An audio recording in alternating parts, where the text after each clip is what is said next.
নমস্কার বন্ধুরা, আমি পারমিতা। আমার চ্যানেল পারমিতা হেভেন ব্লগে আপনাদের সকলকে স্বাগত।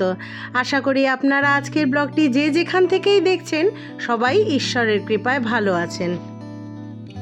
আজ আপনাদের সবার কাছে আমার একটা রিকোয়েস্ট আছে, মানে আপনাদের সবার কাছে বলতে আমার যারা আপনারা ভিউয়ার্স আছেন বা সাবস্ক্রাইবার আছেন বা যারা আমার এই পারমিতার হেভেন চ্যানেলের পরিবারের সদস্য আছেন তাদের কাছে আমার একটা রিকোয়েস্ট আছে যে আপনারা আমার ব্লগ দেখেন তো ঠিক, আমি সেটা বুঝতে পারি, কারণ আমার প্রত্যেকটা ব্লগেই আমি দেখি 100-150, কোনো ব্লগে 250-300 ভিউ আসে, কিন্তু লাইক কিন্তু সে পরিমাণ আসে না। আপনাদের একটা জিনিস জানিয়ে রাখি, মানে আপনারা হয়তো জানেন, অনেকে জানেন আবার অনেকে জানেন না, আপনাদের একটা লাইক আমাকে আরও 5 জন ভিউয়ার্সের কাছে পৌঁছে দিতে ইউটিউব সাহায্য করে।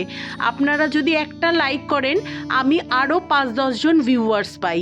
তো সেই স্বার্থেই বলছি আপনারা অন্তত একটা লাইক করবেন আর অবশ্যই কমেন্ট করবেন। আপনাদের কমেন্টে রিপ্লাই দিতে আমার খুব ভালো লাগে, আর লিটারেলি সত্যি বলছি আমার কাছে অফুরন্ত সময় আপনাদের কমেন্টে রিপ্লাই দেওয়ার জন্য। আপনারা কমেন্ট করবেন, আমি অবশ্যই রিপ্লাই দেব। আর আপনাদের প্রত্যেকের কমেন্ট আমার কাছে ভীষণ ভ্যালুয়েবল। আমি প্রত্যেকটা কমেন্ট পড়ি, কিছু কমেন্ট পড়ে আমি ভীষণ আনন্দ পাই, মানে এগিয়ে চলার আনন্দ পাই। আরও একটা জিনিসের জন্য আপনাদের কাছে রিকোয়েস্ট করব, আমার যারা সাবস্ক্রাইবার আছেন তারা তো অবশ্যই আমাকে প্রথম থেকে সাবস্ক্রাইব করে আমার ব্লগে আমার সাথে থাকেন, আমার প্রত্যেক দিনের ব্লগ দেখেন। আর যারা আমাকে এখনও সাবস্ক্রাইব করেননি কিন্তু তারা আমার ভিউয়ার্স আমি জানি, তাদের কাছে একটা অনুরোধ, প্লিজ আমার চ্যানেলটিকে একটা সাবস্ক্রাইব করে দেবেন। আপনারা আমার ব্লগ দেখেন, আপনাদের ভালো যদি লাগে তাহলে অবশ্যই একটা সাবস্ক্রাইব করে দেবেন। আপনাদের একটা লাইক, একটা কমেন্ট, একটা সাবস্ক্রাইব আমাকে অনেক বেশি মোটিভেট করে, বিশ্বাস করুন। যাই হোক, বছরের শুরুতেই অনেক আবদার, অনেক অনুরোধ আপনাদের কাছে রেখে বসলাম।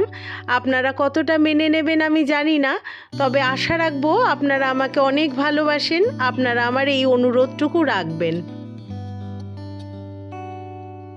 গতকাল খুব তাড়াহুড়োর মধ্যে দিনটা গিয়েছে।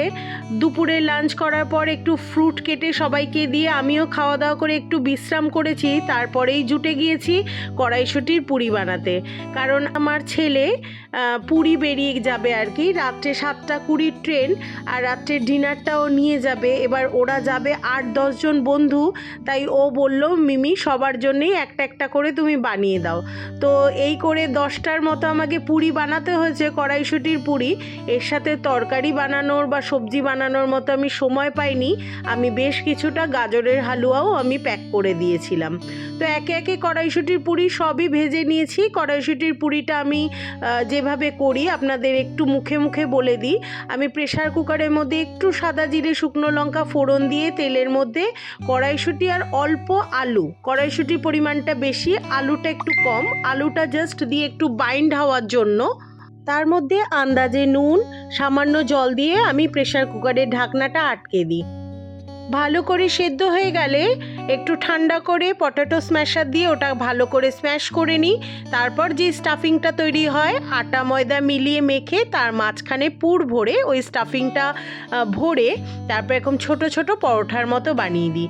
এটা আপনারা চাইলে রিফাইন্ড তেলেও করতে পারেন, কিন্তু আমি আজ আমার ছেলে একটু ঘি দিয়ে খায় তাই ঘি দিয়েই বানিয়ে দিয়েছি। সব বন্ধুরা মিলে যাচ্ছে, এই জন্য আমি জানি রাতের ডিনার কখন করবে কোনো ঠিক নেই, হয়তো 10টাও বাজতে পারে, 11টাও বাজতে পারে। তাই আমি ফয়েল প্যাকে প্যাক করে দিচ্ছি যাতে পরোটাটা বেশ অনেকক্ষণ গরম থাকে। শুধু যে আমি খাবার বানিয়ে দিয়েছি তা কিন্তু নয়, ওর সব বন্ধুদের মারাই কিছু না কিছু রাতের ডিনার প্যাক করে দেবে, আর ওরা সব মিলিয়ে ঝুলিয়ে এই খাবারগুলো খাবে। মানে কোনো একজনের খাবার সে একা খেতে পারবে না, যে যা বাড়ি থেকে আনবে সবাই ভাগ বাটারা করে খাবে, এটাই ওদের নিয়ম। এটা কিন্তু বেশ ভালোই লাগে, কোথাও ঘুরতে গেলে সবাই সবার খাবার এক জায়গায় করে নানান রকম খাবার টেস্ট করতে কিন্তু দারুণ মজা লাগে। আমার ছেলে রেডি হয়ে বেরিয়ে পড়েছে, ঘরে ঠাকুর প্রণাম করে এসছে, আবার আমাদের অ্যাপার্টমেন্টের গেটের কাছে ঠাকুরের ফটো টাঙানো আছে, তাদেরও প্রণাম করেও বেরোচ্ছে। আমি ওর পেছন পেছন এইটুকুই আজ এগিয়ে দিতে পেরেছি, কারণ আমার পক্ষে এখন স্টেশনে যাওয়া সম্ভব না, আমি আবার আর এক জায়গায় বেরোবো, তো এখান থেকেই ওকে আমি সি অফ করে দিয়েছি।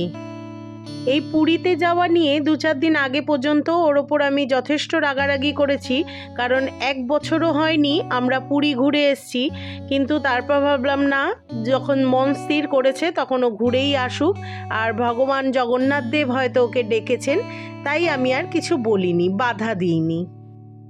ছেলে বেরোনোর পর আমারও একটু বেরোতে হয়েছিল, আর ফেরার সময় আমার হাজবেন্ড এইখান থেকে আমাকে রাবড়ি চা খাওয়ালো, খেতে মোটামুটি ভালোই লাগলো বেশ। গুড মর্নিং বন্ধুরা, বাকি ব্লগটা আমি আজ সকাল থেকে কন্টিনিউ করেছি। আজ সকালের চাটা আমার হাজবেন্ডই বানিয়েছিল, তারপর আমি ফ্রিজ থেকে এই মাছগুলো বের করে রাখলাম, কারণ আজ একটু মাছের ঝোল ভাত বানিয়ে বেরিয়ে যাব। আজ আমাদের প্রেরণার আরও একটি সোশ্যাল কাজ আছে, যেটা নাকি আমাদের সোদপুরেই আছে, তো সেখানেই আমাকে যেতে হবে, একটু তাড়াহুড়োই করছি। প্রেরণা, আশা করি আপনাদের মনে আছে যে এই সংস্থার সাথে আমি যুক্ত, সেই প্রেরণার কথাই আমি বলছি। আমাদের সংস্থাটির নাম প্রেরণা। আমরা সবসময় দুস্থ মানুষের পাশে দাঁড়ানোর চেষ্টা করি, অসহায় মানুষের পাশে দাঁড়ানোর চেষ্টা করি। আজ সকালে ব্রেকফাস্টে আমি বানিয়েছিলাম একটু আলু ভাজা, কালো জিরে শুকনো লঙ্কা ফোড়ন দিয়ে একটু আলু ভাজা বানিয়েছিলাম, আর বানিয়েছিলাম রুটি। প্রথমে আমার হাজবেন্ড বলেছিল যে একটু ফুলকপি আলু দিয়ে তরকারি বানাতে আর পরোটা বানাতে, কিন্তু আমার মেয়ে বলল ও ফুলকপি আলুর তরকারি খাবে না, আলু ভাজা বানাতে। আর এখন সকালবেলা এমনি তাড়াহুড়ো, তারপর 2 রকম তরকারি বানানো আমার পক্ষে সম্ভব না, তাই আমার হাজবেন্ডকে বললাম আমি স্নোইর ইচ্ছা মতো রুটি আর আলু ভাজাই বানিয়ে দিচ্ছি, তো ও তাতে কোনো আপত্তি করেনি। ওর একটা ব্রেকফাস্ট হলেই হলো, কিন্তু হতে হবে, ব্রেকফাস্ট না হলে ওর চলে না, কারণ ওকে ব্রেকফাস্ট করার আগে মেডিসিন নিতে হয়, আবার ব্রেকফাস্ট করার পরেও মেডিসিন নিতে হয়। এরই মাঝখানে আমার ছেলে আবার ভিডিও কল করেছিল, ও হোটেলে পৌঁছে গিয়ে স্নান করে রেডি হয়ে গিয়েছে, মন্দিরের কাছে পৌঁছেও আমায় ভিডিও কল করেছে মন্দিরটি দেখানোর জন্য। তো জগন্নাথ দেবের মন্দিরের দর্শন সকাল সকাল করলাম। মন্দিরের ভেতরে তো এখন আর মোবাইল অ্যালাউ না, তাই বাইরে থেকে আমরা সবাই দেখলাম, আমার শ্বশুরমশাইকেও দেখালাম, আমার হাজবেন্ডও দেখলো, আমার মেয়েও প্রণাম করলো। তারপরে আমার ছেলে বলল এবার মোবাইল জমা রেখে মিমি আমি ভেতরে যাচ্ছি। ও সকালবেলাও ট্রেন থেকে নেমে একটা কল করেছিল যে আমরা পৌঁছে গেছি। এটা ওর একটা খুব ভালো গুণ যে ওকে আমাকে বলতে হয় না, নিজে থেকেই প্রত্যেক জায়গায় পৌঁছে, গন্তব্যে পৌঁছে, জায়গা মতো পৌঁছে ও আমাকে কল হোক ভিডিও কল হোক করে ও স্ট্যাটাস আপডেট দিতে থাকে। মাছগুলো সব একে একে ভেজে নিয়েছি, এবার একটু তাড়াতাড়ি মাছের ঝোল আর ভাত বানিয়ে স্নানে চলে যাব, তারপরেই আমাকে বেরোতে হবে।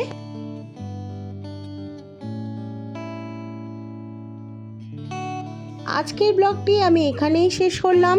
যদি আজকের ব্লগটি আপনাদের ভালো লেগে থাকে তাহলে অবশ্যই একটা লাইক কমেন্ট শেয়ার করে দেবেন, আর যদি চান আমার চ্যানেলের পাশে থাকতে, আমার পাশে থাকতে, তাহলে অবশ্যই আমার চ্যানেলটিকে একটা সাবস্ক্রাইব করে দেবেন, আর বেল আইকনটা প্রেস করতে প্লিজ ভুলবেন না, তাহলে নেক্সট ব্লগ যখন আমি পোস্ট করব আপনাদের কাছে নোটিফিকেশান পৌঁছে যাবে। ভালো থাকবেন, পরিবারের সকলকে ভালো রাখবেন। টাটা।